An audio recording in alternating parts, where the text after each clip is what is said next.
Adani Hindenburg मामले पर supreme court में शुक्रवार को सुनवाई हुई।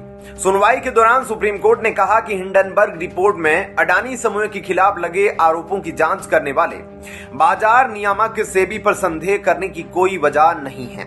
उसने कहा कि बाजार नियामक की जांच के बारे में भरोसा नहीं करने के लायक कोई भी तथ्य उसके समक्ष नहीं है।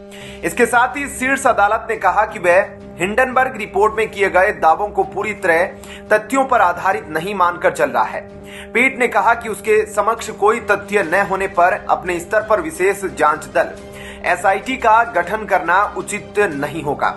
मुख्य न्यायाधीश डी.वाई. चंद्रचूड़ की अध्यक्षता वाली एक पीठ ने अडानी हिंडनबर्ग मामले से संबंधित पक्षों की दलीलें सुनने के बाद अपना आदेश सुरक्षित रख लिया। इतना ही नहीं, सुप्रीम कोर्ट ने सीनियर वकील प्रशांत भूषण के आरोपों पर भी सवाल उठाए हैं। यह मामला जनवरी में आई हिंडनबर्ग रिसर्च की एक शोध रिपोर्ट में अडानी समूह पर शेयरों के भाव में हेराफेरी करने और धोखाधड़ी के आरोपों से संबंधित है। हालांकि समूह ने इन आरोपों को सिरे से नकार दिया, लेकिन उसकी कंपनियों के शेयरों के भाव में भारी गिरावट आ गई थी। न्यायालय ने कुछ मीडिया रिपोर्टों के आधार पर सेबी को अडानी हिंडनबर्ग मामले की जांच के लिए कहे जाने पर आपत्ति जताई। उसने कहा कि वह एक वैधानिक नियामक को मीडिया में प्रकाशित किसी बात को अटल सत्य मानने को नहीं कह सकता। पीठ ने कहा, हिंडनबर्ग रिपोर्ट में वर्णित बिंदुओं को हमें अपने आप मामले की सच्ची स्थिति मानने की जरूरत नहीं है, इसलिए हमने सेबी को जांच करने का निर्देश दिया है, क्योंकि हमारे लिए किसी रिपोर्ट में दर्ज ऐसी चीज को स्वीकार करना जो हमारे समक्ष नहीं है और जिसकी सत्यता पर परीक्षण करने का हमारे पास कोई साधन भी नहीं, वास्तव में अनुचित होगा। पीठ ने एक याचिकाकर्ता के वकील प्रशांत भूषण की तरफ से सेबी की भूमिका पर संदेह जताने पर यह बात कही। प्रशांत भूषण ने कहा था कि सेबी के पास अडानी समूह की गड़बड़ियों के बारे में वर्ष 2014 से ही तमाम जानकारी उपलब्ध थी। इस पीठ में न्यायमूर्ति जे.बी. पारदीवाला और न्यायमूर्ति मनोज मिश्रा भी शामिल है। पीठ ने कहा, सेबी ने अपनी जांच पूरी कर ली है। उनका कहना है कि अब यह उनके अर्ध न्यायिक क्षेत्राधिकार में है। कोई कारण बताओ नोटिस जारी करने से पहले क्या उन्हें जांच का खुलासा कर देना चाहिए। इस पर प्रशांत भूषण ने कहा कि शीर्ष अदालत को इस पर गौर करना होगा कि क्या सेबी की जांच विश्वसनीय है और क्या इसकी जांच का जिम्मा किसी स्वतंत्र संगठन या एसआईटी को सौंपा जाना चाहिए। इस पर पीठ ने सवाल उठाते हुए कहा, सेबी के काम पर संदेह करने वाला तथ्य हमारे समक्ष कहां है। इसके साथ ही पीठ ने उच्चतम न्यायालय द्वारा नियुक्त विशेषज्ञ समिति के 2 सदस्यों पर हितों के टकराव का आरोप लगाने पर कड़ी टिप्पणी की। पीठ ने कहा, आपको काफी सतर्क होने की जरूरत है। आरोप लगाना बहुत आसान है, लेकिन हमें निष्पक्षता के बुनियादी सिद्धांत का भी ध्यान रखना है। पीठ ने प्रशांत भूषण की ओर से सेबी की जांच की विश्वसनीयता पर सवाल उठाए जाने पर कहा, हमें यह ध्यान रखना होगा कि सेबी एक वैधानिक निकाय है जिसे शेयर बाजार नियमों के उल्लंघन की जांच का अधिकार है। आज देश की सर्वोच्च अदालत के लिए किसी तथ्य के बगैर क्या यह कहना उचित है कि हम आपको जांच नहीं करने देंगे और अपनी तरफ से एक एसआईटी बनाएंगे। ऐसा बहुत जांच परख के साथ करना होगा।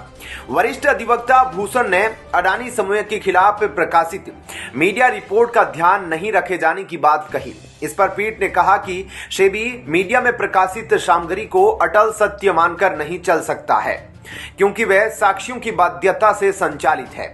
सुनवाई के दौरान सेबी का पक्ष रख रहे सॉलिसिटर जनरल तुषार मेहता ने कहा कि भारत के भीतर की चीजों और नीतियों को प्रभावित करने के लिए वह देश के बाहर खबरें परोसने की प्रवृत्ति बढ़ रही है। मेहता ने पीठ को बताया कि अडानी समूह के खिलाफ लगे आरोपों से संबंधित 24 में से 22 मामलों की जांच पूरी हो चुकी है, जबकि 2 मामलों में विदेशी नियामकों से जानकारी हासिल करने की जरूरत है। मेहता ने कहा, बाकी 2 मामलों के लिए हमें विदेशी नियामकों से जानकारी और कुछ अन्य सूचनाओं की जरूरत है। हम उनके साथ परामर्श कर रहे हैं, कुछ जानकारी मिली है, लेकिन स्पष्ट कारणों से समय सीमा पर हमारा नियंत्रण नहीं है। पीठ ने शॉर्ट सेलिंग के संदर्भ में कोई गड़बड़ी पाए जाने के बारे में भी पूछा।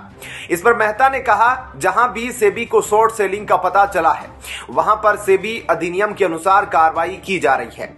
सॉलिसिटर जनरल ने कहा कि नियामक ढांचे को लेकर न्यायालय द्वारा नियुक्त विशेषज्ञ समिति के सुझाव मौजूद है। उन्होंने कहा, विशेषज्ञ समिति की रिपोर्ट में दिए गए सुझावों को लेकर सैद्धांतिक तौर पर कोई आपत्ति नहीं। शीर्ष अदालत की तरफ से गठित विशेषज्ञ समिति ने मई में एक अंतरिम रिपोर्ट में कहा था कि उसने उद्योगपति गौतम अडानी की कंपनियों में हेराफेरी का कोई स्पष्ट सबूत नहीं देखा और इसमें किसी भी तरह की नियामकीय नाकामी नहीं हुई थी।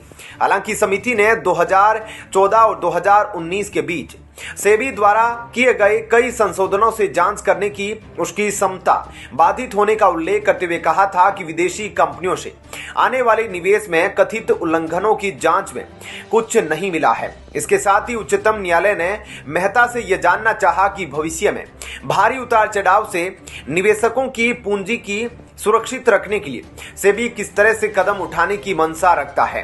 पीठ ने कहा, क्या सेबी ने इस पर गौर किया है कि नियमों को कड़ा करना जरूरी है।